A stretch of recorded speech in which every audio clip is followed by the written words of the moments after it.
Assalamualaikum warahmatullahi wabarakatuh. Perkenalkan saya Prima Mayan Tias, peserta Latsar CPNS tahun 2024 dari golongan 3 angkatan 6 kelompok 4 NDH 39. Di sini saya ingin memaparkan tugas analisa isu efektivitas kinerja individu berdasarkan tupoksi.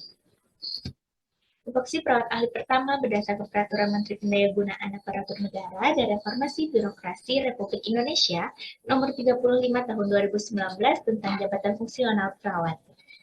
Berdasarkan Permenpan Nomor 35 Tahun 2019, terdapat 51 tupoksi perawat ahli pertama. Berdasarkan tupoksi tersebut, ada 5 isu yang saya angkat. Yang pertama, belum optimalnya pengkajian keperawatan lanjutan pada individu. Yang kedua, belum optimalnya manajemen surveillance HIS sebagai upaya pengawasan risiko infeksi dalam upaya preventif dalam pelayanan keperawatan.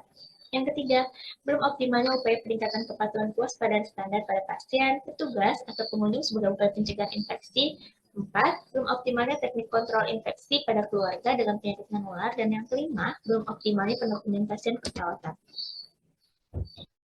Berdasarkan 5 isu yang saya angkat tadi, saya gunakan teknik APKL untuk mengidentifikasi prioritas isu, yaitu dengan aktual, problematik, halayak, dan layak. Dari teknik APKL tersebut terdapat yang pertama, yaitu belum optimalnya upaya peningkatan kepatuhan kewaspadaan standar pada pasien, petugas, atau pengunjung sebagai upaya pencegahan infeksi.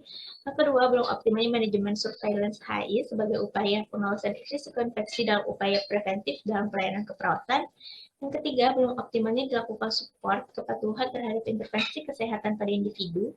Yang keempat, belum optimalnya pendokumentasian keperawatan. Dan yang terakhir, yaitu belum optimalnya pengkajian keperawatan lanjutan pada individu.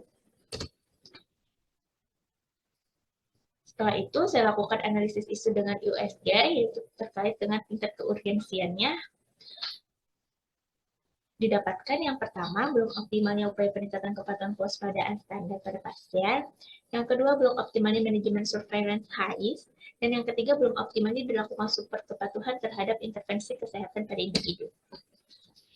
Nah, saya lakukan analisis masalah dengan menggunakan fishbone diagram, yaitu dengan adanya perawat kurang memahami pentingnya pengkajian risiko jatuh, kurangnya motivasi perawat dalam pencegahan risiko jatuh, kurangnya sosialisasi dan pelatihan dalam pencegahan risiko jatuh, serta kurangnya supervisi dalam penerapan SPO pencegahan risiko jatuh, dan belum optimalnya penerapan SPO pencegahan risiko jatuh.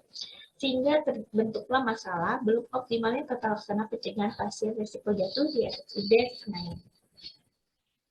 Dari masalah tersebut, saya lakukan alternatif pemecahan masalah.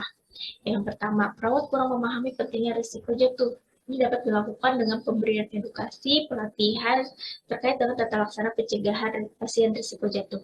Yang kedua, kurangnya motivasi perawat dalam pencegahan risiko jatuh. Bisa dilakukan penerapan reward dan reminder terhadap perawat.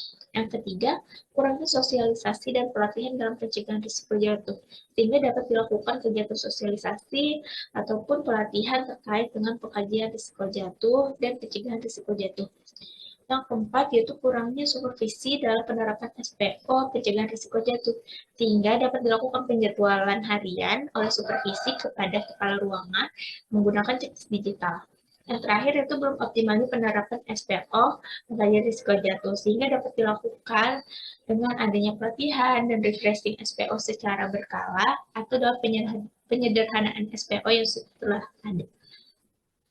Mungkin itu saja pemaparan dari saya. Kalau katanya mohon maaf. Terima kasih atas perhatiannya.